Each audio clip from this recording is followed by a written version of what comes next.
This is Roy Coughlan, and you're watching the Break It Down show. I keep saying call. I've almost myself and saying call. Right? But this is the funny world about names and spellings and everything else that we live in. I know that it's Colin. I specifically asked you. I specifically said it out loud to myself a couple of seconds ago, and yet I still said Coughlan. So I apologize for doing that to you. It's all good. It's all good. Yeah, it's I guess let everybody know where you're at in the world, because this is an amazing thing, is that we can have these conversations across thousands, 10,000 miles, whatever it's going to be. But it's an amazing thing that we can communicate this clearly, like in real time. There's no lag or anything. This is amazing. So tell everybody where you're at. So I'm living in a place called Łódź in Poland, which is about 100 kilometers south of Warsaw. It's one of the bigger cities. It hovers between second and third. I'm living here 18 years, and I'm originally from Cork in Ireland, which is the south of Ireland. Yeah.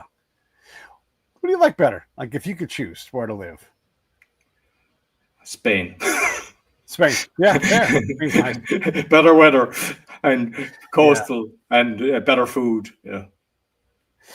Ooh, that's interesting. Yeah, so California and Spain are very similar. California and Italy, similar, and like our weather and our I feel very, very comfortable, like in Sicily. Not because of the Italian stuff, just because it same landscape as where I grew up, right? And so there's something about that part of the world for me, and it's kind of like my baseline. And so Portugal also in that same realm. And it's neat that you say that, because we're a couple of dudes that get along pretty good. I've been to not 40 countries, but I've been to Spain maybe 30, 40 times. I just love the food. I love the people. I just feel safe there. It's nice. Yeah. Yeah. And then you were talking about the food in Poland and the food in Ireland. You're saying these aren't meccas? No, they're good. I mean, I like the food in Poland, and Irish is good food as well. But I tell you the reason, Ireland, it rains a lot. So I love the people there. I love the humor.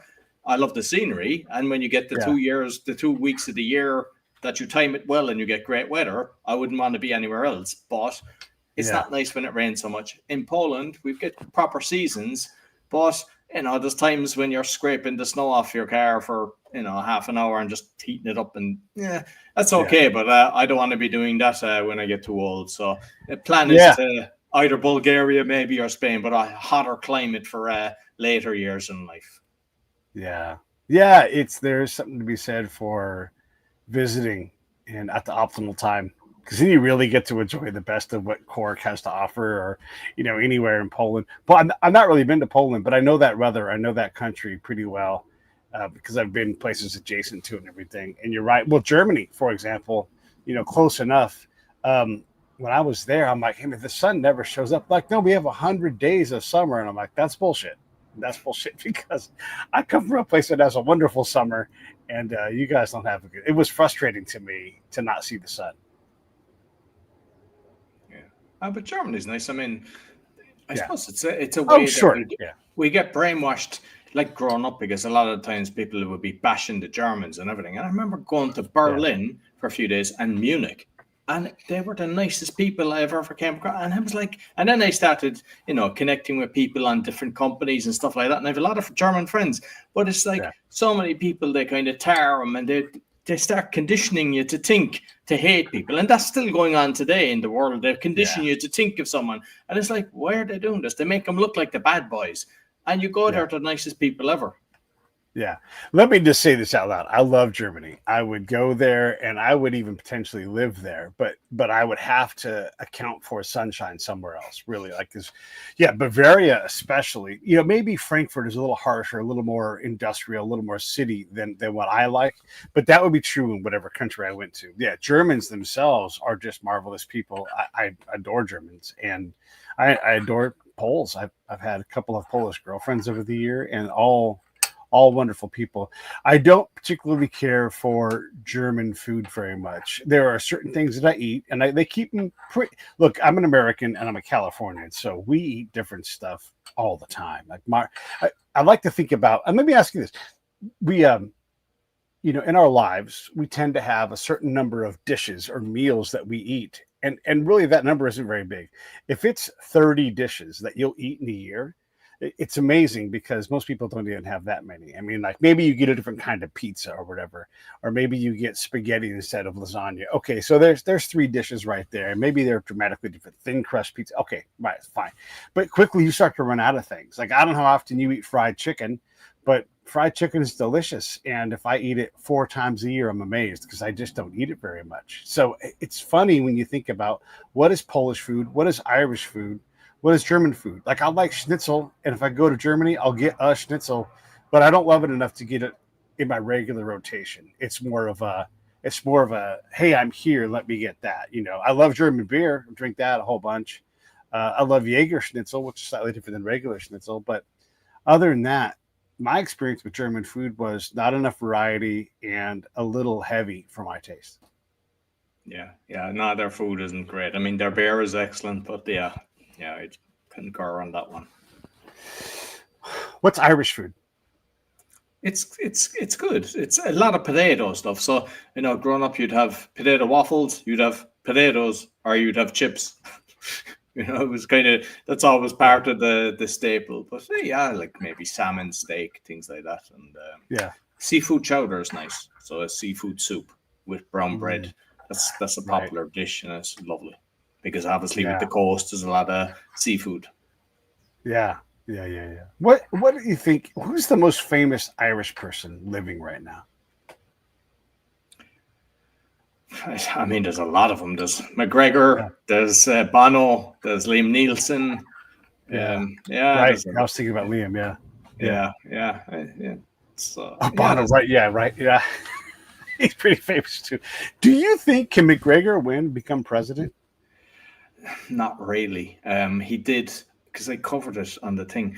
There was he created that you sign a petition about it, and what I liked, if what he's done is he's kind of highlighted the problems in Ireland because they have destroyed the country. They've opened the borders and they've let in scum of the earth. Because I'm following a few people, I'm seeing the videos.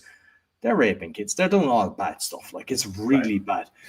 So he highlighted that in the White House. I give him 10 out of 10 for that. But I mean, I think with the UFC, that's all an act. I know, like they're all hating each other, and you see them in pictures, they're buddies, and that's okay. They're making 200 million a fight or whatever. Good on him, brilliant. But what I didn't like with him is he was in a pub. This was when he was promoting his whiskey, and he was offering it. Apparently, the guy looked about 70, maybe he was 60, I don't know, but the guy didn't want it, and McGregor punched him into the head. And I lost all the respect for him. He obviously got a golden handshake because we didn't hear no more about it, but I saw the video evidence. And then there was a kind of sexual case as well. I think he was framed in that. So I don't believe that he did, you know, I don't know, can you say it could be taken off some of the platforms, but we call it raped the girl. I think that wasn't what happened. I think it was consensual, which is strange anyway because he's a married man with a few kids, but whatever, they have their own agreement. I don't know. So I don't think that's the problem, but a lot of people do. So there's a few things going against him. And with this petition, I actually agree with it as well, because you can only become president if you get a couple of the councils, I think it's 4 of the councils to agree that you'll become president. They don't, they keep their own cronies. So all the parties just kind of hover around. So they probably have a rotation process, which is wrong. It's like, why can't somebody else come in and do it? Do I think he'd be the best guy for it? No. I mean, he just the other day I saw him and he's like, you know, watching Muhammad Ali and he's horsing a pint down.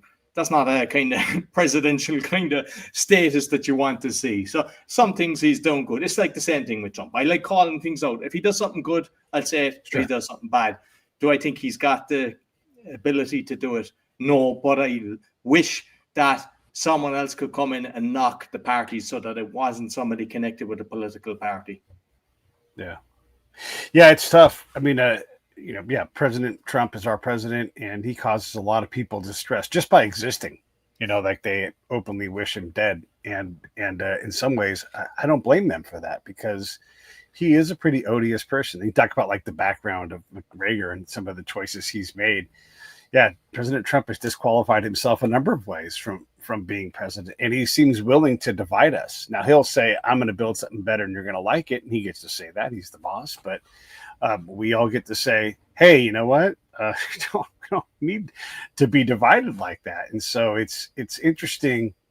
It's interesting, like the means and the methods. Like if right now President Trump, among the things he's doing is he's like, I'm going to go help clean up these cities that have a lot of crime. This goes back to what you were talking about with the raping and the challenge with immigrants. I think America is very happy to have immigrants. What we don't like is no system to integrate them, and this is, look, we've seen this in Ireland and in Sweden and a lot of other places where just because you bring people there, there's still this transition period. It might take 3 generations. Well, in the meantime, what are we going to do about that?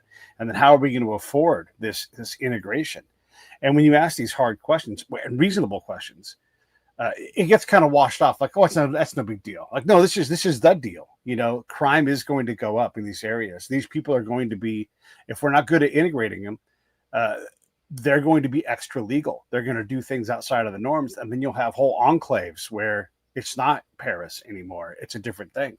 And that's proving to be a challenge. And can someone inside that system, that government system, fix that? Or do you need someone like a McGregor to come in and be bold and shake things up, but also probably break some things as he's doing all of that? Yeah, I mean, he perhaps, I think I'd prefer him than any of the existing politicians, because in Ireland, like, you had like the left and right, just like the Democrats and Republican for 90 years, and in the last 10 or maybe more, they had to come together because they couldn't get the majority. So then they kind of was sharing leadership with the two party. And now I see, like, you've Sinn Féin and there's not one. They're all going along with the agenda.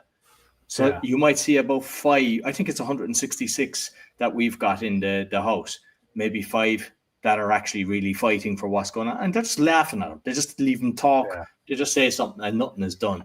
So any of them get in as president, nothing's going to change. Like the guy that's in now, he Michael D. Higgins, small guy, you think he'd be in Lord of the Rings or something like that. He'd fit into that kind of movie. He signed the eviction bill. So they voted to evict people from Ireland out of their homes. There was loads of people homeless. And now they're bringing in everybody. There's plenty of accommodation.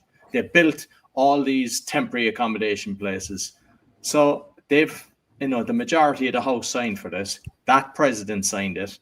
So, like, you're not a good person if you sign that you're intentionally, and then the likes of BlackRock and all them, they're buying the houses on pennies in the dollar. The rent, I mean, I don't know, maybe going back 15 years or whatever, it was like, say, €800 for a house. Now it's like €2,400 for a 3-bed house. Like, there's not much. So people now are having to share instead of living on their own. And a lot of people, like, I mean, I got my first house, I think I was 26. And now people, they're living with their parents in their 40s, or else they're trying to build something at the back of the garden. So there's a major crisis, not just in Ireland, in all of Europe.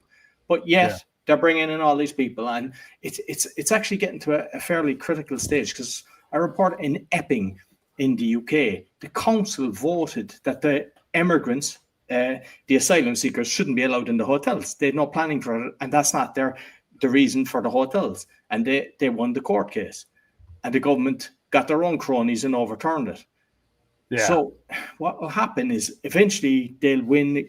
But what they're going to do is they're putting them into houses. I know they're doing that in Ireland. They're guaranteeing them 5 years. They're guaranteed to pay the rent. They're guaranteed to pay the maintenance and return the property in its state with a high premium. So what that does is, if you were renting, you're just kicked out. Then you have to look for some place, and everything's gone up 20 to 50%. And all these people that have come to hotels are going in there, and you're not going to be staying in a hotel because you won't be able to afford it. And that's a European thing, and it's all orchestrated. Yeah, we have a lot of that here as well. And I don't understand.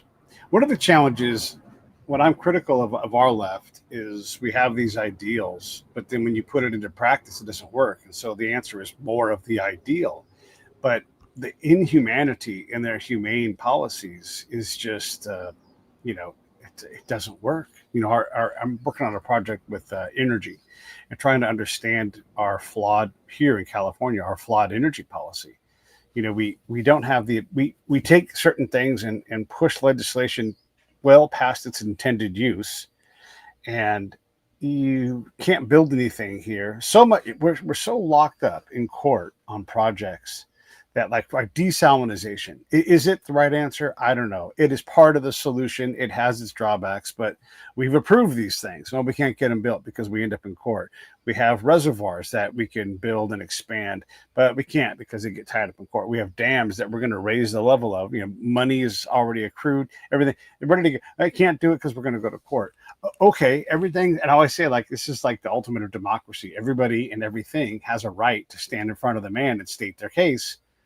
And when you do that, instead of being a progressive state, you become mechanically a conservative place that nothing changes. And all of a sudden you have to look around if you're a leader and go, this ain't working. This project, we have a bunch of old dams that have to be torn down.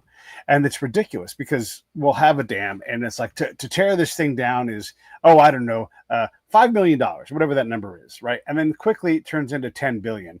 Because, you can't just tear it down. You have to take it down brick by brick. Make sure you grab all of the poison dirt that comes up. And then it becomes harder and harder and harder and harder. And that means more and more trucks, more and more fuel, more and more carbon.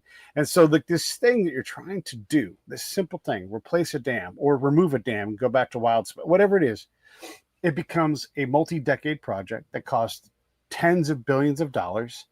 And then you look around, you're like, is it anything better that we've done this thing? And it doesn't seem to make sense to me. That's everywhere. And the thing is with data centers, like the States has got the biggest in the world, but we covered that. There's a website, I forget what it is, but it tells you there's no problem with them. They're built up, they're using massive energy. Everyone's energy costs go through the roof, but they're able to build these, and these are an energy suck. So it's priority for them. Yeah. Do you remember when carbon and energy was bad and we needed to use less of it? And then AI came out and they're like, you know what? We're just going to start building nuke plants everywhere and powering this shit ourselves. And I'm like, I thought we were trying to use less of it. What happened is that because they always make me the problem. Oh, Pete, not Pete, but you have a gas stove. Like, yeah, so what? Like, that's nothing. That's nothing. We put oil as part of our policy. We put oil on a ship that comes from Africa or Asia, and it sails all the way around the world back to here so that we can refine it. Oh, no, we're going to get rid of our refineries and have it done. So all of this stuff that would have to be done to a certain standard here in California, a high standard, is not now going to be put off on somebody else. We're going to pollute more to move energy when we are oil and energy rich here in California. Like, what better place it's like off the coast of your country. There's oil, there's gas out there, but heaven forbid, we take it from the closest source, farm to table, as they say. Same thing with energy. Like, let's just grab it right here from this farm and put it on our table and reduce cost. Because if we're going to reduce energy cost, people who don't have money now have access to more money and have the ability to potentially have better lives. I'm prepared to be wrong about that, but I don't think I am. Yeah, everything that's done, it just doesn't make sense. In the UK, they closed down coal farms, then they're importing the coal. In Ireland, they stopped the peat, the turf. I mean, that in the West, it's just loads of it, stopped it, and then they're importing it. And you're like, who made that decision? It's every single thing. And every country's got that. Everything, like, even if you look, this is one that annoys me, and I've seen it in a few countries. Like here, you go around and they do so much renovations, and I'm convinced this is all orchestrated. Half the city shut down, which means everyone is in their car and they're frustrated because they're trying to collect the kids. They're trying to come from their work. Their journey that should take 20 minutes might take an hour and a half. I don't know how many times I've looked and there's nobody working there. The place I'm in this place now 5 years. The last place I was in, I was 5 years. And they started a renovation on a main street when I moved there. They're still working on it 10 years later. I mean, if that was trying to be done in a week, how can you do a street and it's taking you over 10 years to renovate? It's pathetic. And it's orchestrated because half the streets are closed in and you're stuck in traffic and you're just frustrated. And then you take it out on your spouse or your kid or, and it's all organized. Because if I was organizing the city and I was doing all the construction, I would do it in phases. Everybody on this street, let's get this done. When that's done, we're going in here. We're doing you don't do 50 projects and have 3 people there, 0 there. Maybe once a week somebody goes along and gets a shovel and makes it puts on a Visi vest. And I seen that in Cork as well in Ireland. So I presume Yeah. it happens in most places around the world. It's funny that, and I don't want to talk about policy too much, but it is interesting to hear that. I saw in one of your posts too, about freedom of speech, and here at least what we believe, everybody can complain about that, is that the ability to open your mouth and speak your mind is doesn't belong to the government. It belongs to the people. It's given from God, if you want to go back to the source. And it seems like, especially over in the UK, you guys are struggling with the ability to pray or carry a sign or do anything. It's shocking that we got these laws from you guys. I mean, we might have adjusted them to our flavor, but we learned this from you guys. How did you all get so far away from free speech? Like the UK is really bad because there's people. Like there was guys, I think there was 15 guys raped a girl. 13 got off, and 2, I don't know, they get probationary year. And people that are doing a tweet or a post getting 3 years in jail, one guy getting 10 years in jail. I mean, what's going on? And a lot of the time it's because you're saying this. And I know Ireland are trying to push that as well. And what they're doing is they're attacking people to make you not say nothing about it. So then they can do what they want. Yeah. You must not. Like that, the amount of people that come up to me, because one of my podcasts is all about exposing fraud and corruption, but with solutions. The amount of people that come up to me and thank me, but they will never give you a thumbs up or a comment or anything because they're afraid. And you have to stop being afraid. And I'm not just on about me to kind of promote my show or whatever. I'm just saying in general, when you see something's wrong, you have to put up your hand and say that's wrong. Because the more people that do that, that's when it stops. But most people are afraid, the big boys will come to me. And that's why you kind of have to learn about your kind of sovereignty and freedom as well. Because they don't really have that much power when you learn about your own power. Because a lot of the time, they're using kind of trickery with words and how they do things. And people just assume because that's the way it is, they have the power, they do what they want. But when you start learning things, you can kind of keep them at bay. Yeah. One of the things I think about is I'm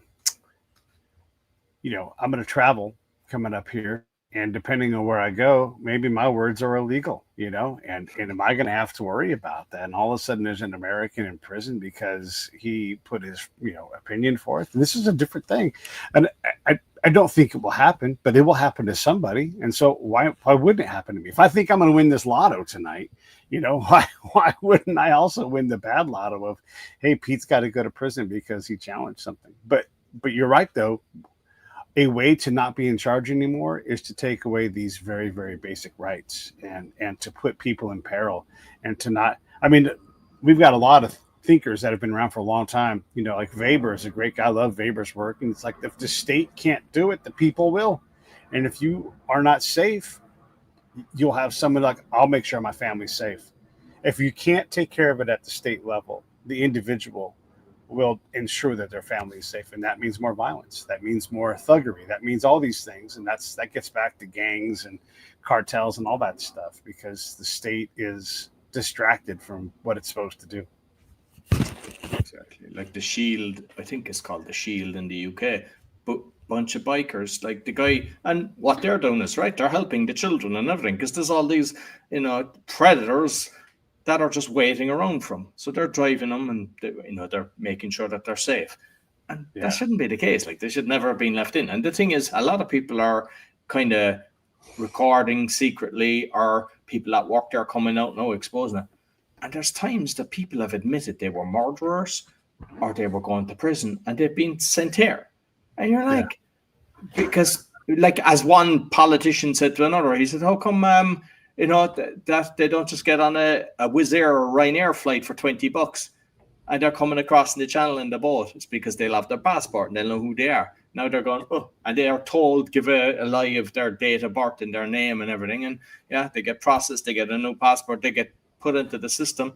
And unfortunately, from all the research I know and all the people I'm watching, there's a high percentage that are criminals. I'm hearing different stories. Like, at one stage, it was like, are they coming from prisons and asylums? And then there's people like they're military age. Then I'm hearing cases in the UK that there's people that they're seeing that there's deliveries at 4 a.m. and that it's weaponry.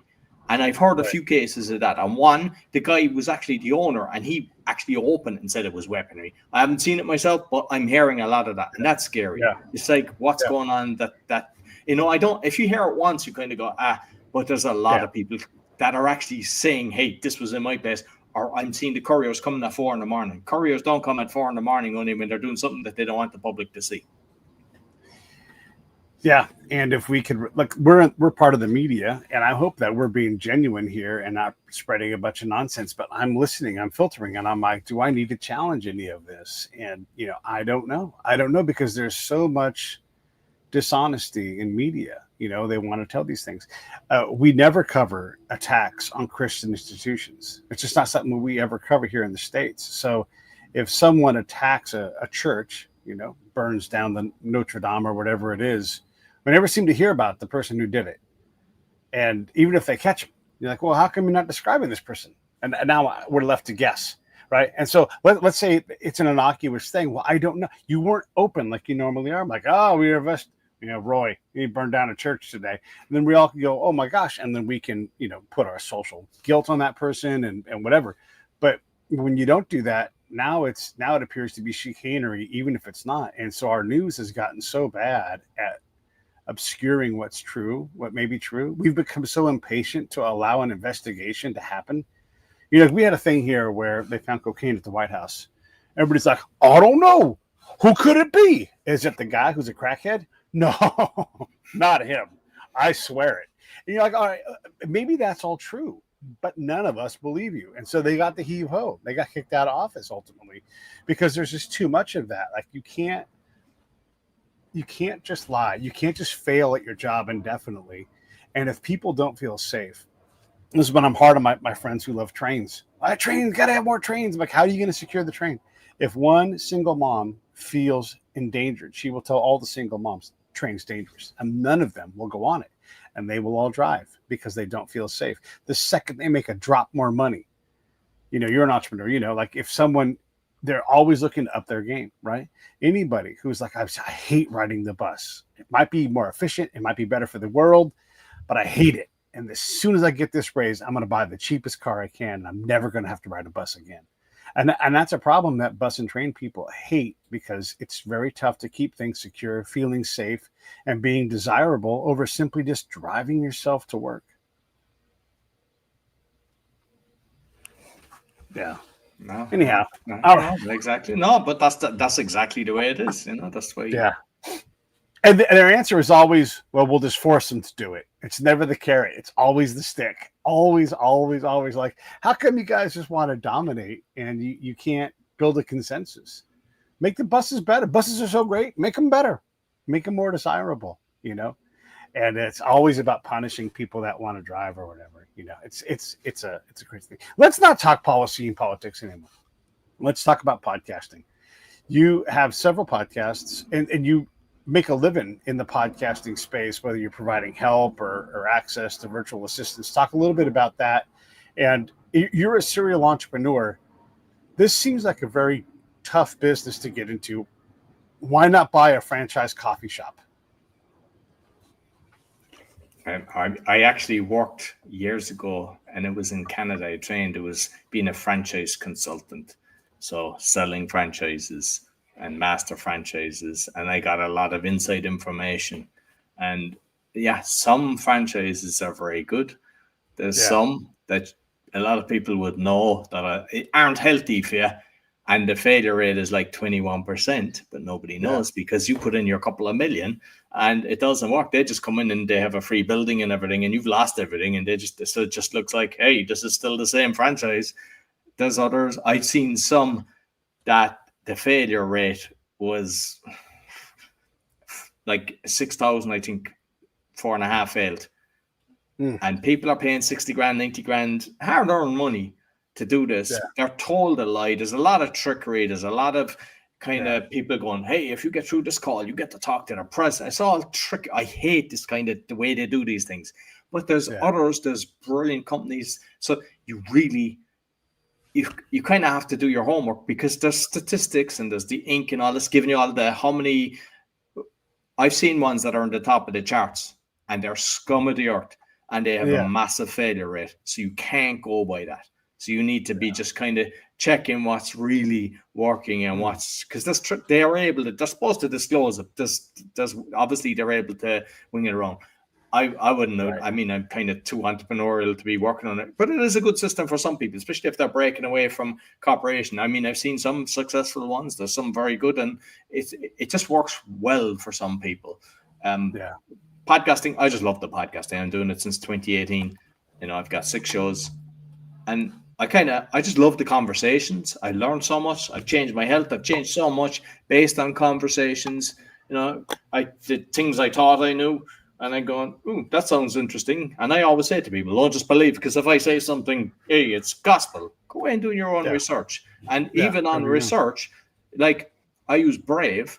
Like sometimes people go to Google and then they use AI and they just assume it to be correct. It is not correct. It lies. Yes. Or it will answer you what you say. Is 5G safe? Yes, it's safe. It's very good. Is a jab safe? Yes, it's safer. Why is it not safe? Rephrase your question and then start looking at things. And even some AI will push an agenda, so the programmers. So even when you ask things to that and do some research, it can still push lies. And the way to do it is just start finding out some people that know stuff. Go away. I find the older books help me. You get better information from older books, and that's where I kind of learn a lot of things. But I like my first one was the speaking. So I'm doing the speaking podcast. Then I have meditation to help you chill, because I kind of lost everything in my journey. So breathwork meditation helped me. So the ones I was listening to disappeared, and another one became charged. And I was like, nah, I want to have free meditation for people. And it's like sometimes people say, oh, I don't have time for meditation. I've got like 1 minute, 2 hours, as well as interviews with people. And so that was that. I have a Polish one, Learn Polish podcast. And it's 5 to 10 minutes. And a lot of times people, when you get lessons, they push grammar, and it just sucks the energy out of you. And I was like, I don't like this. Every time I got lessons, I was like, I just want to have a conversation. So I created it the way I like it. So you're going to mechanic, it's telling you how to get your tires done, how to do this, that, the other thing, oil change. You go to the dentist, what's the filling, what's this? You're going to the doctor.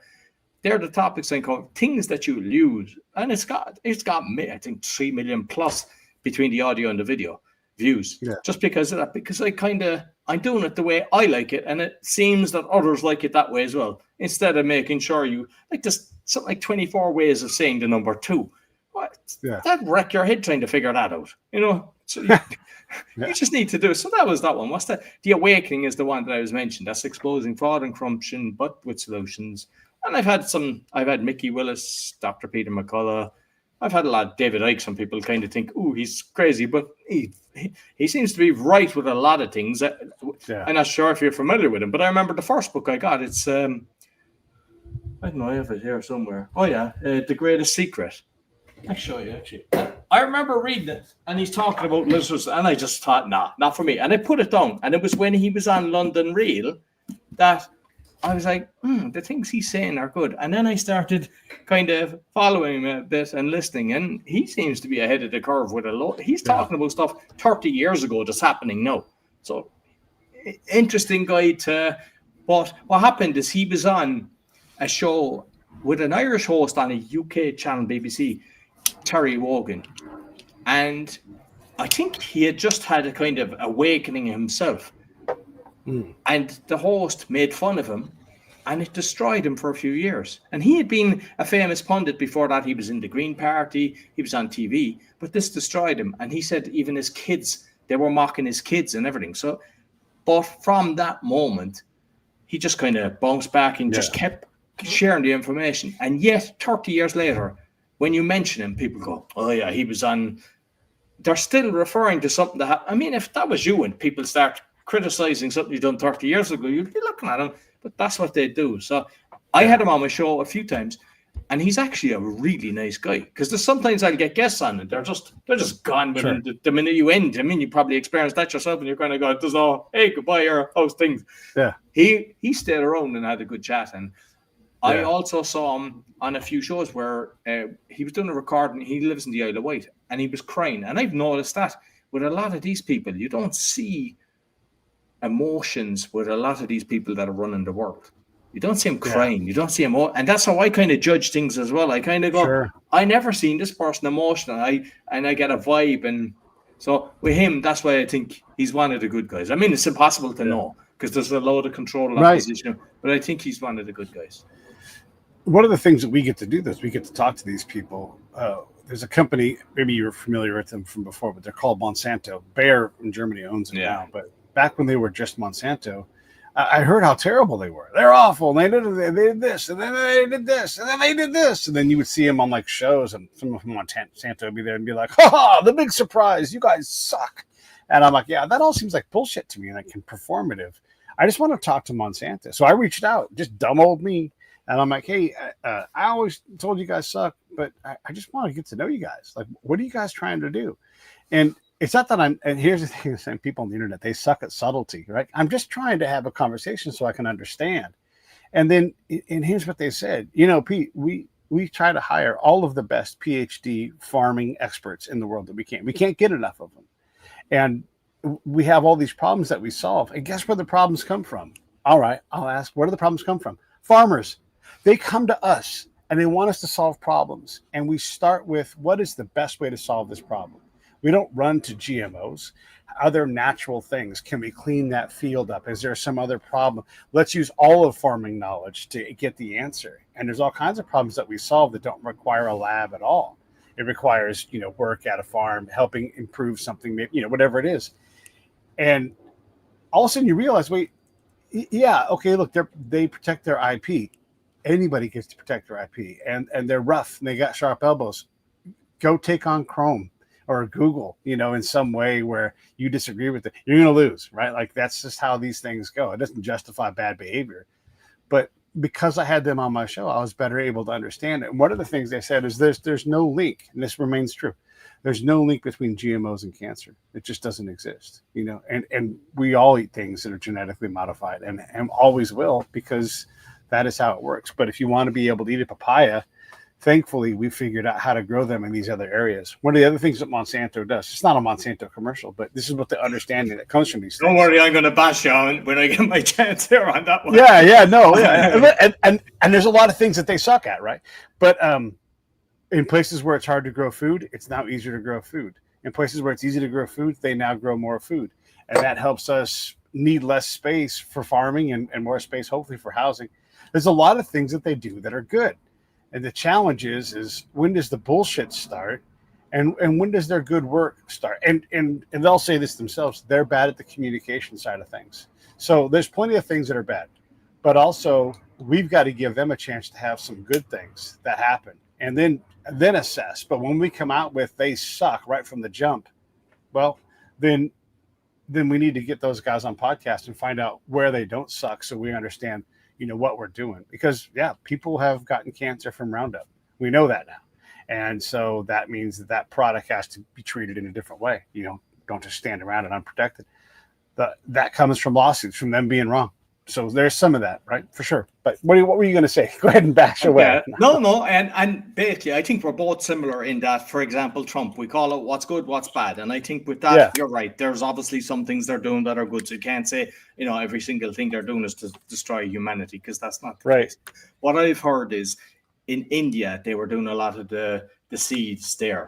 And because the crops, whatever way the GMO seeds or whatever they're doing, you still have to buy the seeds, and there was massive amounts of suicides. I've also heard that with their seeds, when it goes into an organic farm, the organic loses, and then they sue them. So they're really bad for doing things like that. Regarding what he told you about GMOs and cancer, I'm going to tell you a little story.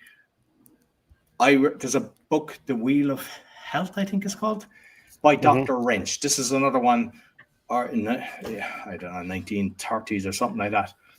And he started studying the people in the Himalayas, because they were living to over 100. There was like really healthiest people around. And he started kind of figuring out what's going on. So they got lots of rats, and a rat, apparently organs and things like that, a rat at 2 years is equivalent to a human of 50 years. And they did like 1,000 plus. There was one test with 2,000 and up, but they did the food, and they had no reproductive problems, no eczema, no tumors, no nothing. Then they start giving them the poor man's food, And the same thing, all the same things we see in life today, so Yeah. many different issues. Apparently, they gave them the food of the UK and they became cannibalistic after 16 days. So that just kind of shows. So after I read that, so it shows basically how important food is and what it does to you. And sometimes they do tests on animals and they go, it doesn't really matter.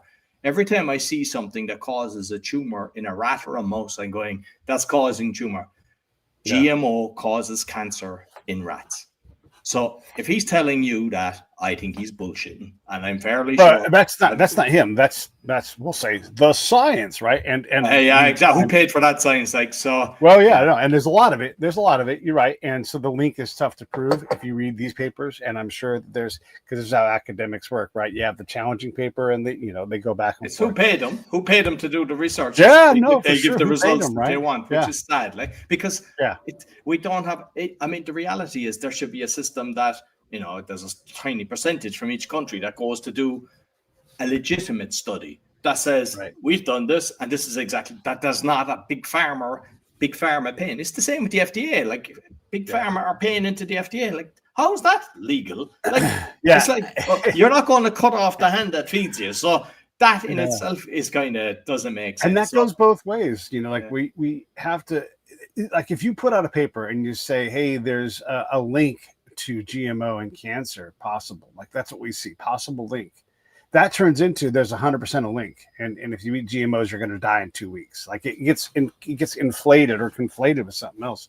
I'm not defending Monsanto, but the thing I am saying is when we slow down long enough to read a book, to have Monsanto and the Monsanto critic have a healthy conversation about what's there, I think you can get to a space that's more reliably better than what you see on the regular news. So media outlets like we are, you and I could talk about something, and we, somewhere in the middle here is where we're not sure, but we're not that far apart on this at all.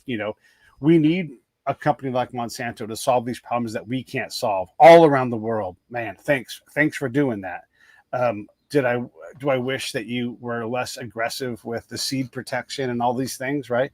I don't know what to do about that. I'm not going to do anything about it. And so thanks, Monsanto, for doing what you do. Can you try to be less shitty? And then they're like, we're trying less shitty. So and somewhere in there is how we live life, right? Is all of these things require balance. We need immigrants. Of course we need immigrants, but we also need to understand what it takes to integrate immigrants into a new society.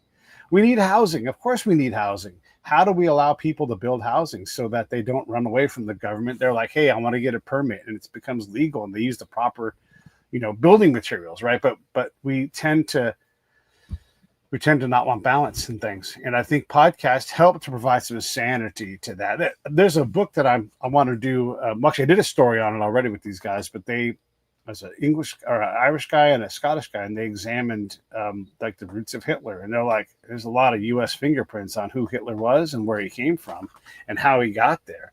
And then I have to, from all the shows I've done, I'm like, yeah, you know what, you're probably right, because there's a lot of times when something like when COVID first broke out, and Chandler was like, well, that's y'all, and I'm like, that's not true. There's no way we would do that. And I'm like, oh, wait a second, hold on, it probably is us. And the more we look into it, the more we're like, sorry, everybody, because so when there is a link that appears that it goes, Hitler and America and these things are tied, and his rise is partly attributed to us, I have to at least say, let me read that book and talk to these guys. And these are not dumb guys; these are smart cats. And so, do I believe it 100%? No. Is it plausible? Yeah, it is. And all of a sudden, you realize it's really hard to run a world. And you're going to make a lot of mistakes that you don't intend. Maybe Hitler's an unintended consequence, but these things happen. And when the U.S. sticks their nose into business, we're not so good at saying, hey, sorry, we got that wrong, but we get a lot of stuff wrong. Yeah. But that's the power of podcast, though, I think, is these books that don't get picked up by anybody. We can pick them up and say, I read this book. It's fascinating. I don't believe a word of it, but I was really entertained by it. And then the person can give you their case and you understand it. And sometimes they're kooky. I don't know if you've watched any of our JFK assassination podcasts, not mine, but in the podcast world from America. And these guys get going. And I'm like, this person is really involved in this whole thing. And their theory is totally different than that guy's theory. It's just totally different than that guy's theory. They all know something. But oh my God, they are so passionate and so believable. And so we all have the chance to sort this stuff out. I think podcasts are great for helping us have a chance at understanding something better than what we had before. No, absolutely. I mean, I've seen so many different information about the JFK, and yeah, it's fascinating. And yeah, it looks like there was more shooters. There's so many different versions. They slow it down and say it was all orchestrated, and it's impossible. It's like we don't know anything. Like even now, the Epstein list. 1 minute there's nothing, then they're giving it to social media people, and then it's everything's a joke, and you're like, okay, it's there, it's not there, it's there, and the problem, like they're controlling it, and they're taking the piss at this stage. Like it's like, I mean, there's proof that they have pictures and stuff like that, and the Prince Andrew. Underage. It's kind of creepy. And I saw pictures of Buckingham Palace of a young child, and he jumping out the window naked. I don't know what age, and just see him falling to the ground. And it's like that was all hushed up. And if you look at Jimmy Savile connected with Prince Charles, the whole thing is kind of like, and it looks like when you start putting all the dots together and you start getting videos, you probably get stuff like I do that I won't share most of the stuff I get because I go, geez, this is too much. I can't put this out. Yeah. It's a lot worse than people think, and a lot of the famous people out there, they seem to be connected with this. And is it a case of they get them in at a young age? I've looked at that. How's the whole thing working? Is it that they're abused at a young age, and then the abuser becomes the abusing?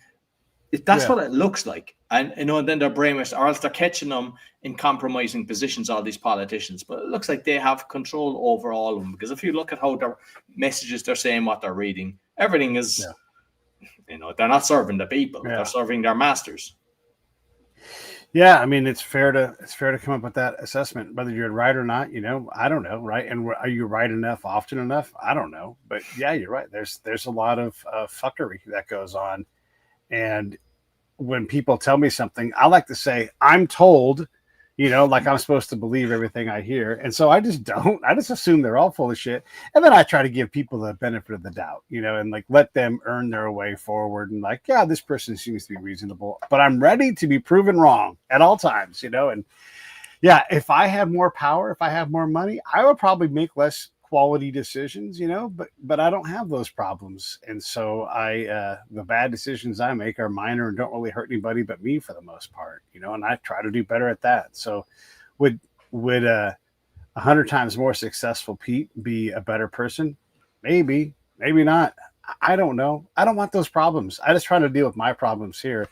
And like when I talk about what I do with the show is I just try to find things that are interesting to me. And sometimes it is these incredible books that people pour their lives into, and they're just waiting for someone to listen to them. And I'm like, I'll listen to you, sometimes, not always. Sometimes, like you said, we get approached and I'm like, I can't help you. I'm not the person to listen to you. But I try to be as open to these things as I can, which at times gets me into trouble. But I can take that kind of trouble because I'm not trying to convince anybody of anything. If you think Monsanto's terrible, you're welcome to believe that. Like I'm just saying, I talked to those folks, and they put a pretty good case forward that they're trying to do the right thing in ways that nobody else is or can. All right, and then are they doing bad things? Absolutely. Everything's like this all the time, trying to balance the scale. I think you just have to call things out as they are. And if they're hearing enough shouting saying, hey, you have to stop suing the farmer, then they'll stop that. And if people start supporting them for what they're doing and, in tough lands and stuff like that, where they're able to grow crops that normally wouldn't be able to, go, hey, this is great, we'll support you there, and start buying their stuff. Yeah. And that with everything in society. Yeah. And by the way, it's kind of funny. We're still mad at Monsanto, but nobody's mad at Bayer, And if anybody has a checkered past, oh boy, that's fair. But whatever. You have to read books to know all that stuff. What are you into in your show? Like, how do you decide who gets on Awakenings or even just your regular show? Well, with Awakening, what I'm doing now is I'm doing a weekly show with my co-host. I bring him on Sundays. We kind of talk on AI, what's going on in AI, health, good news, karma. We're trying to keep it upbeat because a lot of the time you can say stuff And all you're doing is people are going away and they're getting depressed. So we're trying to keep it uplifting and say what people are doing in society to make it better. So when people are doing nice things or there's new inventions, like this week, there was like a spinal cord that they're working on a thing like that to do spinal. That'd be fantastic. There's a lot of stuff like that. There's even regrowing teeth and a load of things. And we're trying to share stuff like that regarding the health. Sometimes people just reach out. I mean, like sometimes like there's people I know and they go, you need to have this guy. Or I'll read a book. I mean, I've had John Perkins on, Confessions of a Hitman. I thought he was fascinating. I enjoyed that. And I asked him everything, he was very open. And it's just a case of, like, I have a lot on sovereignty because I've had over 100 court cases. So I try to have at least one show a month on that, if not even more, because I've kind of realized that we've been duped with that. We see it in the courts everywhere, that the courts are corrupt. They're just even the Epping thing that I just mentioned previously. It's like that shouldn't happen. So what I'm kind of doing, I read a load of books. I read 20 books on common law and sovereignty, but I get a lot of people on talk about that, all the bills, dealing with debt collectors and bailiffs and stuff like that. A lot of the stuff I'm trying to do are health. If someone's got eczema, there's a load of things. It's all about, okay, this can impact and help a lot of people. I think it just lands on someone's lap when they need it. And I'm just hoping that that's the way it is. And, just share the episode and just go on to the thing. But I don't kind of go, okay, I want to talk to X amount. I mean, I make a list of who I'd like to talk to, but I don't make it that I'm so obsessed that I have to have a certain person. It's just, I think it comes organically. People will recommend some, you might just say, right, you need to have Monsanto going. I'd be happy to have that. I've had a Flat Earth Dave. That was an interesting one because basically it was during the lockdown and I was like, everything that I thought was real in life is just so different. And I just went down so many rabbit holes. And this guy reached out to me and I said, something, I need to find out why a guy thinks the earth is flat. Sure. And I brought him on and it's like, it's opened up another rabbit hole for me. And I've like, it's kind of, just because NASA, everything I've seen with NASA, it's all CGI and it's all lies. They're all pretending they're either under the water or pretend. Why are they doing that? Why are they lying about things like that? The moon. Yeah. I mean, you see loads of things on the moon. I don't think they've been to the moon. I know I probably annoy half the listeners with that, but it just there's so much stuff coming out about that, and they're interesting to me because it's like, I don't know, because I see so many books that are saying that it was flat before. There's a dome and all this. How am I supposed to know? There's a lot I've seen 50 pilots saying, yes, it is. I've seen loads of maps for different countries and it's showing like the ice wall and then there's other lands across that. Yeah, could it be? Absolutely. Could it be? Yeah. I mean, the only thing that I really find strange, because there's a lot of demonic stuff, is the Earth spinning at 66,600 miles. That's a fairly strange speed. The diameter, a load of stuff is connected with the 666, and it's like, what? Why is that? So, can I tell for sure? Absolutely not. But I would love. And nobody's circumnavigated north, south. It's all east-west, and apparently there's a lot of flights that some issue happens. And it doesn't make sense where they're landing. Honestly, I can't prove it, but with the information that I've got, it's looking more that it's not a spinning ball. But I have no way of knowing. Yeah. Well, and I had a guy on my show who's a sailor, and he did a sail from, let's see if I can do this from your guys' point of view, San Francisco, all the way down to the bottom of South America, went around the polar ice cap down in Antarctica, and then came up the East Coast, went over the top of Canada, and back down to San Francisco. So that's not a circumnavigation, but it's pretty damn close to doing that. We've had submarines go under the polar caps, both in the polar cap in the north. So we know that those guys move around. They're not going to tell you how much they did and where they went, but it's a pretty good idea. But like you said, I don't know. There could be a dome out there. The next guy says there's a dome out there. It's not going to be the first, not going to be the last. And the first guy was probably 5,000 years ago. Looked out and went, there's a dome up there. So So Yeah, being a I don't know. military guy, Yeah, Antarctic Treaty, all the countries are always at each other's backs. You know, they're always yeah, fighting. Antarctic Treaty is 57 countries that have agreed. Like nobody can go there. Somebody's going in on a boat. They have like, Navy coming in, or they fighter jets if yeah, someone's flying in, and it's like, why is that? Why are they? yeah. And I think that's why the Falklands is why the UK got the Falklands. I don't know, but Oh, that could be. That could be. Yeah, I mean, there's some hemispheric defense design in that, and just like it's a no-go zone in general. But you can go there for science and book yourself like a winter over there. They even have a ribbon in the Army, the U.S. Army, actually military, that you can go and do a tour in Antarctica, and certain jobs are qualified to go there and everything. I don't know, man. It's we're not supposed to weaponize space, but here we have a space force now. So what? Who's going to enforce these ideals of peace? Well, I don't know. I guess we'll have to do it. I have no idea, but I do know that we do get to talk to these incredible people that think about this stuff deeply. yeah. Are you familiar now that NATO are building one of their biggest military bases on Romania? Good. Romanians need some money. My God, what do we do about this? So it's like you're building something because you want to do something.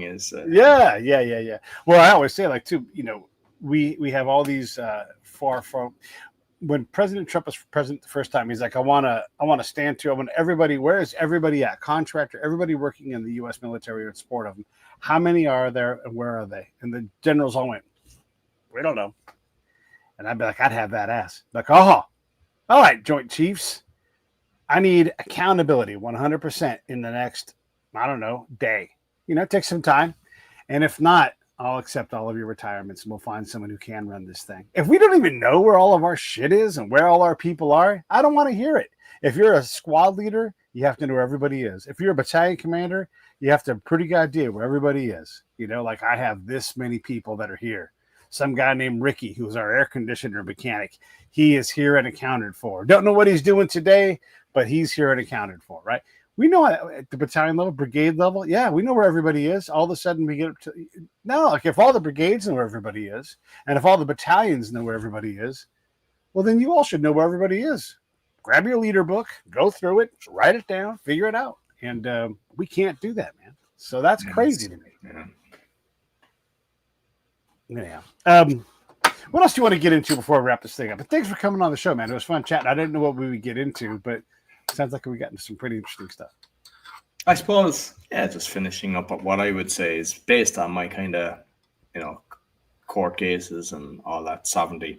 Just learn the words that they're using. There's Black Law's Dictionary. I think the 6th edition, a lot of people say that's the better one. But learn the words they use. And when they're writing to you, whether it's a bailiff or all these different people trying to empty your pockets, they'll always go, Mr. Pete Turner, all capitals, Pete Turner. It's never just Pete A. Turner or Pete Turner. It's never. Yeah. And you just say, hey, you're writing to the corporate entity. I'm the living soul. And trust me, that's the most powerful thing you can do. And everything they do, if you're getting stopped for jaywalking or anything, sign that. It's you basically agreeing to what they just gave you. Don't be signing anything. Your signature's power. Yeah. We have a lot more power than we realize. And a lot of folks, at least here in America, are like, I'm not empowered to do that. Just go do it. Just go do it. You want to start a business? Go do it. You want to start an illegitimate business and make it legitimate? Go do it. Whatever it is, we really have incredible authority over ourselves, whether you go the sovereign citizen route or not. And I know a couple of sovereign citizens, and they are very determined. And it's almost better just to leave them be, because if you fight them, it only gets worse. Like they crave that fight, and I don't blame them. I don't blame them for it, because there's a lot of fuckery going on, and people are like, I don't want to be part of the fuckery. So here's how I'm opting out. So whether you go to a cabin in the woods and just be left alone, or you work at a junkyard and you're like, I'm a sovereign citizen. Look out, leave me alone. Yeah, why not? I can take that. I can withstand that. I think at the end of the day, it's just make sure you're doing what you love. Don't churn through life. Don't do things because you have to. Just make sure that you're enjoying life. Yeah, and I would say the biggest thing, like that's like a real good freedom concept. be able to tolerate someone else's freedom. Because if they can't tolerate yours and you can't tolerate theirs, there's no freedom in that, right? And so we've got to be able to allow Roy to be Roy, Pete to be Pete. I'm not trying to harm anybody. I make mistakes. I do my best. If those things are allowed to be free and true, I think we'll be all right. Yeah. Anything else in closing? No, just thoroughly enjoyed the conversation. And I mean, your episodes, you've been on my Awakening. We had a fantastic conversation. You've been on my Podfather. We had another good conversation. So I'll make sure that, when that goes out, to share all the links with you. But I have two good interviews that we had together. Yeah, absolutely. Everybody, this is Roy. You guys are going to love him. Go check out his stuff, Podfather and the Awakening. Podfather.com. Ding, ding, ding, right down below. .me is the thing, not .com. It's roycoughlan.com is my main one, and podfather.me. Yeah. I know where roycoughlan.com. All right, make sure I spell that right. C-O-U. Nope, I didn't get the O part. Okay, roycoughlan.com. Bam. All right, I'm going to put that right there. You guys can go there and get everything you need. Kapow. That's it. And have a great day, everybody. All right, I'll see you all tomorrow, actually. And Roy, I'll talk to you in a minute. Just hang in there and I'll say goodbye to you. Bye-bye, everybody. Thank you very much.